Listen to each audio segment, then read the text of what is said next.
ফেরাউন নমরুদ চিন্তা করলেন যে আজরের ছেলে ইব্রাহিম আমাদের বিরুদ্ধে, আমাদের ধর্মের ক্ষতি করছে, কি করা যায়? মিস্টার ইবলিস ঘোষণা দিল, তাকে যদি উকাস মেলায় নিয়ে যেতে পারো, ন্যাংটা নাচ গান যদি শোনে তাহলে তো দমিয়ে যাবে। ইব্রাহিম খলিলুল্লাহর কাছে তার বন্ধু বান্ধবরা আসলো দাওয়াত দেওয়ার জন্য, যে চলেন ভাই। তখনও কিন্তু তিনি খেলাফত পান নাই, নবী হননি। চলেন মেলায় যাই, আনন্দ উৎসব করি। তিনি বললেন, না তোমরা যাও, আমার শরীরটা তত ভালো না। তিনি মিথ্যা বললেন না, তিনি বললেন যাও, আমার শরীরটা ভালো না। এই ফাঁকে সবাই চলে গেছে, তিনি মূর্তি ঘরে যাইয়া মূর্তিদের হাত পা ভেঙ্গে, যেটা বড় মূর্তি, তার ঘরে কুড়ালটা দিয়ে তার একটা হাত ভেঙ্গে বাড়িতে চলে আসছে। মেলার থেকে ফিরে আসে, যখন মূর্তি পূজারীরা পুজোটা দেখলো যে কারণটা কি, এ ঘরে কে ঢুকছিল, আমাদের পূর্বদের এই অবস্থা কেন? সবাই এক কথা, যেটা একটা মাত্র লোক হতে পারে আজরের সন্তান ছাড়া আর কেউ করতে পারে না। ইব্রাহিম খলিলুল্লাহকে ডাক দেওয়া হলো। ইব্রাহিম খলিলুল্লাহ বলল যে আমি কেন ভাঙবো, আর আমি বা ভেঙ্গেই যদি থেকে থাকি, তোমার পূর্বদেরকে বলো, তারা অবশ্যই বলতে পারবে কে ভাঙছে। তখন তারা বলল, না, এই মূর্তিরা তো কথা বলতে পারে না, এই মূর্তিরা তো প্রত্যুত্তর কিছুই বলতে পারবে না, এটা বিশ্বাস তোমরা ভেবেছ। ইব্রাহিম খলিলুল্লাহ বললেন যে ভাইরা দেখো, যদি মূর্তি কথাই বলতে না পারে, আক্রমণ করলো, তাদের প্রতি প্রত্যুত্তর করতে না পারলো, আক্রান্ত হলো আক্রমণকারীদের হাত থেকে, রক্ষা পাইল না, তাদেরকে কেন মূর্তি তোমরা পূজা করো, কেন মানো? জবাবে তারা ঠেকে গেল। বহু না, আল্লাহ তাআলার খলিল ইব্রাহিম খলিলুল্লাহ, হযরতে সূরা ইব্রাহিমে যেটা আছে, এখানে আল্লাহ তাআলা খলিল বললেন, ওয়াস্তাইনি ওয়াবনি আনা আবুদুল আসনাম, আল্লাহর আমি এবং আমার সন্তানদেরকে অগ্নি পূজক থেকে রক্ষা করো, অগ্নি পূজা থেকে, মূর্তি পূজা থেকে আমি এবং আমার সন্তানদেরকে রক্ষা করো, বাঁচিয়ে রাখো। পরে আল্লাহ তাআলা বললেন, রব্বিন্না হুন্না আসলালনাল কাসীরাম মিনাল নাস ফামান তাবিআনি ফান্নাহু মিন্নি ওয়া মান আসানি ফালিকা গফুরুর রহিম। আমার রব, এই মূর্তি অনেক মানুষকে গোমরাহি করে,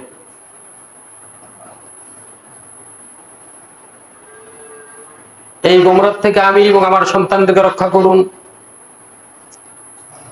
নিশ্চয় আপনি অত্যন্ত ক্ষমাশীল এবং মাফ করনেওয়ালা।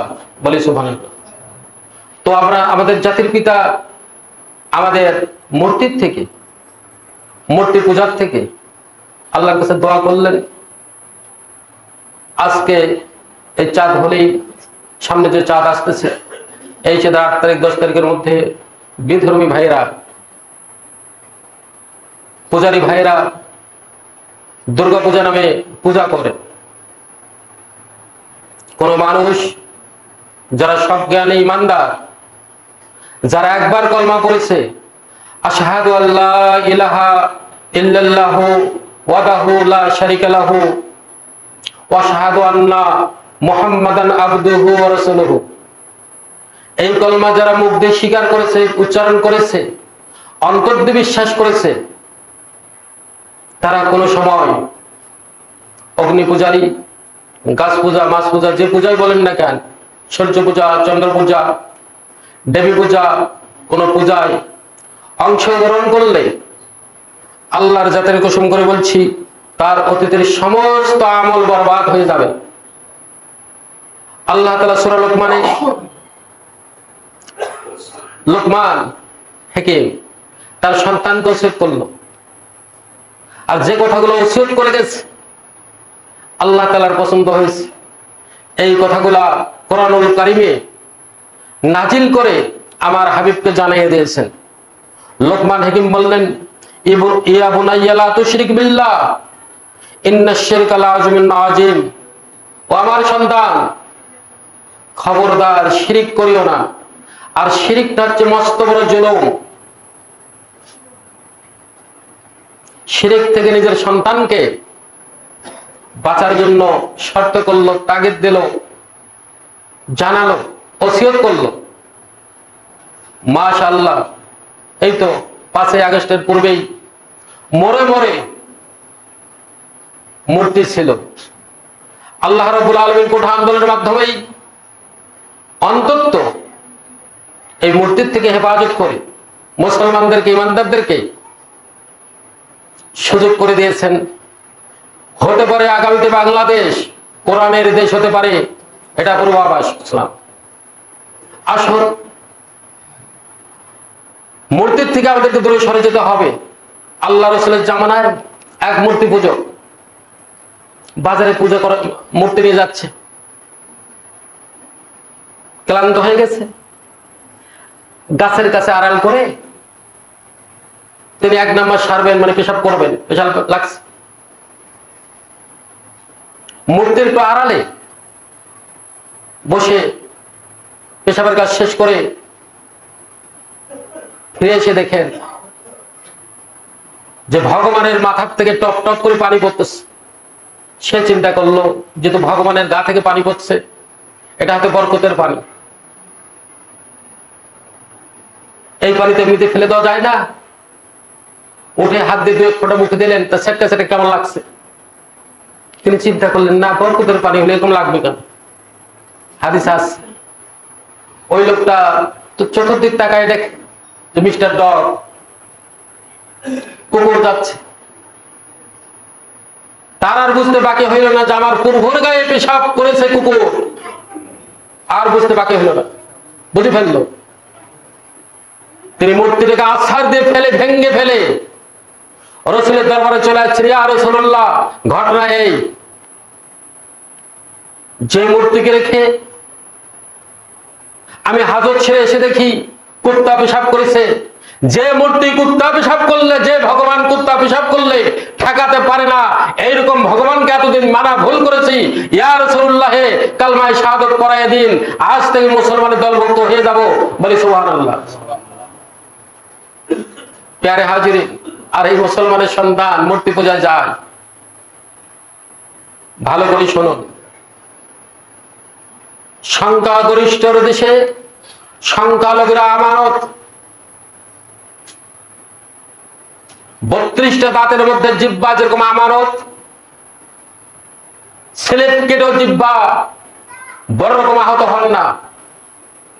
মুসলিম দেশে বিধর্মীরা তাদের পূজা করতেই পারে, কর্ম করতেই পারে। আপনারা পূজায় যে তাদেরকে বিশৃঙ্খলা তাদের পূজায় করবেন না, বরঞ্চ তাদেরকে সহায়তা করবেন, যাতে করে কোনো মুসলমানের সন্তান সেখানে যায় বিশৃঙ্খলা না করে।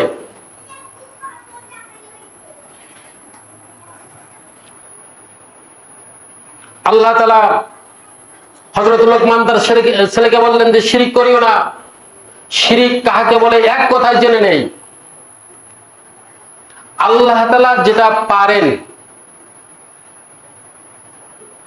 ওই কাজ অন্য কেউ পারা মনে করাকেই শিরক বলে।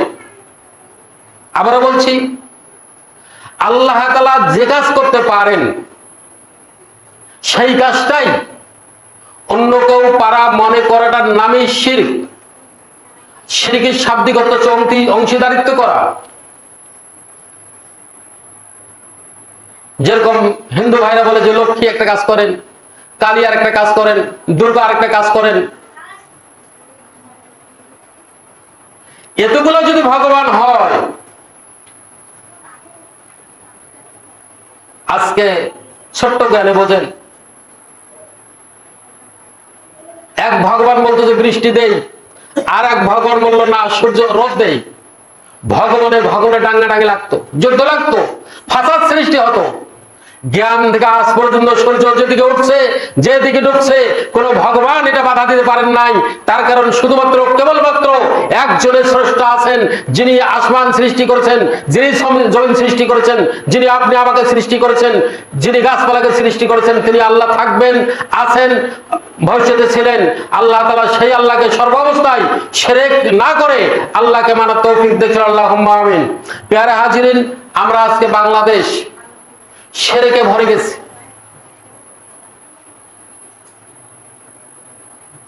সর্বাবস্থায় শিরক করছে। যেরকম বলতে হয় কোন মেয়ের বিয়া হয়েছে, 5 বছর 7 বছর হয়ে যায়, পীরদের মাজারে চলে যায়, পীর বাবা একটা সন্তান দাও, আমি একটা গরু মানত করলাম। এটা শিরক। পীরের বাবার ক্ষমতা নাই একটা মহিলাকে একটা বাচ্চা দান করতে পারে। বাচ্চা দেওয়ার মালিক শুধুমাত্র কেবলমাত্র আল্লাহ রাব্বুল আলামিন। কোন মাজারে, কোন হুজুরদের কাছে সরাসরি চাওয়াই শিরক।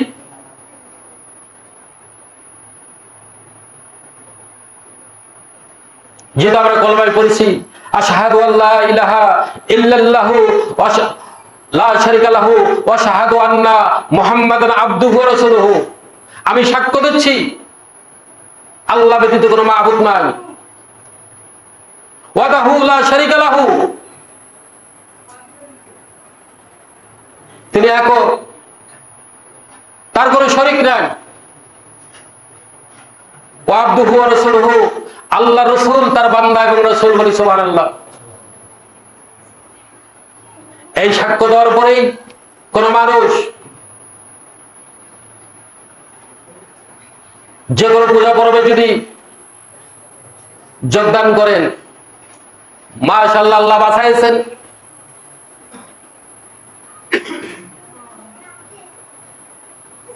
ধর্ম যার যার, উৎসব সবার, এই স্লোগান থেকে আমরা বেঁচে গেছি। ধর্ম যার যার, উৎসব তার তার। আমাদের ঈদ মুসলমানদের ঈদ, মুসলমানদের উৎসব। হিন্দু ভাইদের ধর্ম পূজা পর্ব তাদের উৎসব।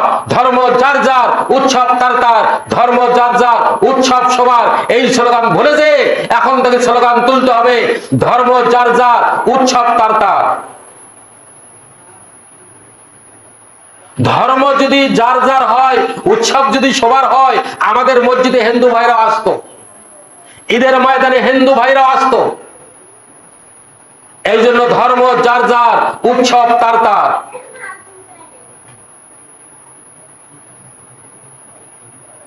হয়তো গত বছর বলছিলাম, মুসলমানের ঠেলায় হিন্দু ভাইরা ঠিক রকম পূজা পর্ব করতে পারেন না, এত ভিড়।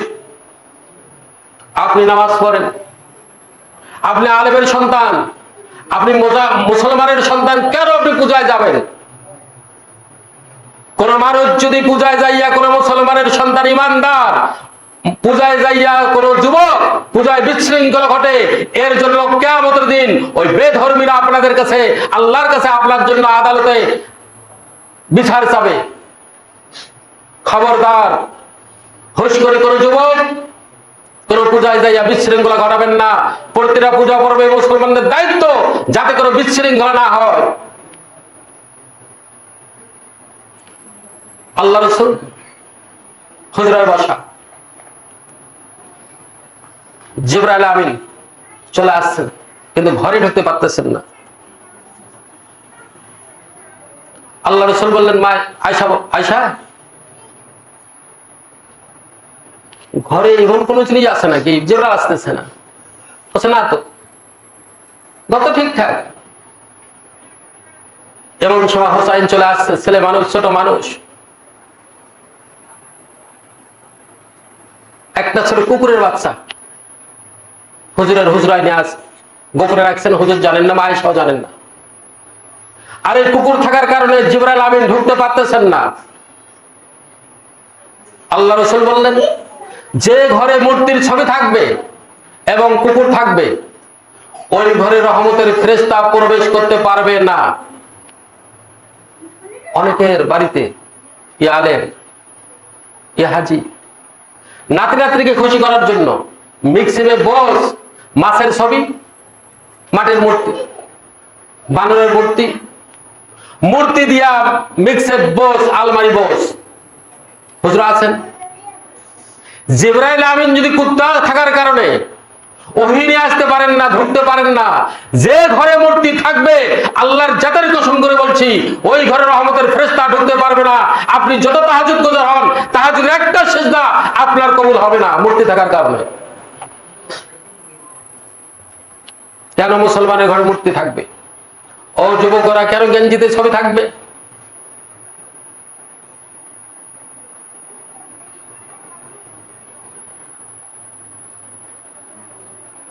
যারা মূর্তি পূজারী, আল্লাহ তাআলা স্পষ্ট বলছেন, ইন্নাহু মান ইউশরিক বিল্লাহ ফাকাদ হারামাল্লাহু আলাইহিল জান্নাহ।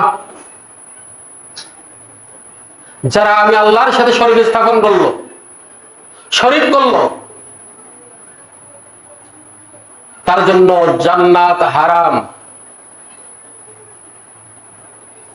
উদাহরণস্বরূপ বলা যায়, শিরক কাহাকে বলে, শরীক কাহাকে বলে।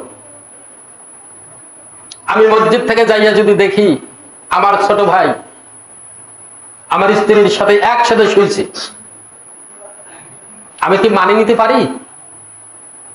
সুযোগ মতো ধারালো অস্ত্র দিয়ে আমার স্ত্রী এবং ছোট ভাইকে এক চোটে শেষ করে দেওয়ার জন্য চিন্তা ভাবনা করব।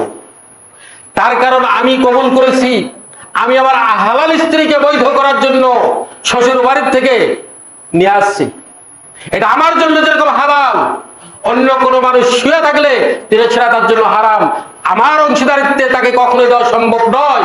তদ্রূপ আল্লাহ বুঝলেন, ও মানুষ, আমার পরিবর্তে আমার ক্ষমতায় কাউকে যদি ক্ষমতাসীন বানাতে চাও, যেরকম একটা স্ত্রীর কাছে একটা পুরুষ সতী থাকলে স্বামী যেরকম মানবে না, আমি রব্বুল আলামিন তার চেয়েও বেশি গোসা হয়ে যায় যদি আমার সৃষ্টির কাছে কোন মানুষকে সমকক্ষ বানায়, আমি সেরকম তার চেয়েও বেশি রাগান্বিত হয়ে যাই বলি নাউজুবিল্লাহ। প্যারে হাজির, আজকে বাংলাদেশ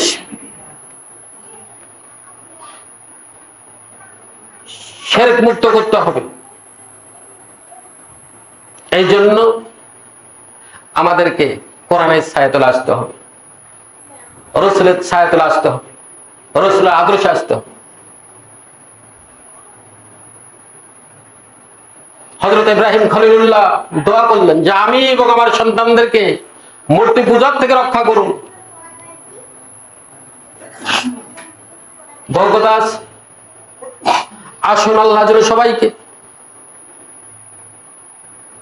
মূর্তি পূজার থেকে, ধর্ম যার যা, উৎসব সবার, এই স্লোগান না করে ধর্ম যার যা, উৎসব তার তার, এই স্লোগানকে লক্ষ্য রেখে ধর্ম বিধর্মীরা যারা পূজা পর্ব করবে তাদের পূজা পর্বে আমরা যে বিশৃঙ্খলা করব না, বরঞ্চ তাদেরকে সহযোগিতা করব যাতে করে তাদের পূজা শান্তিমতো করতে পারে। যেহেতু সংখ্যালঘু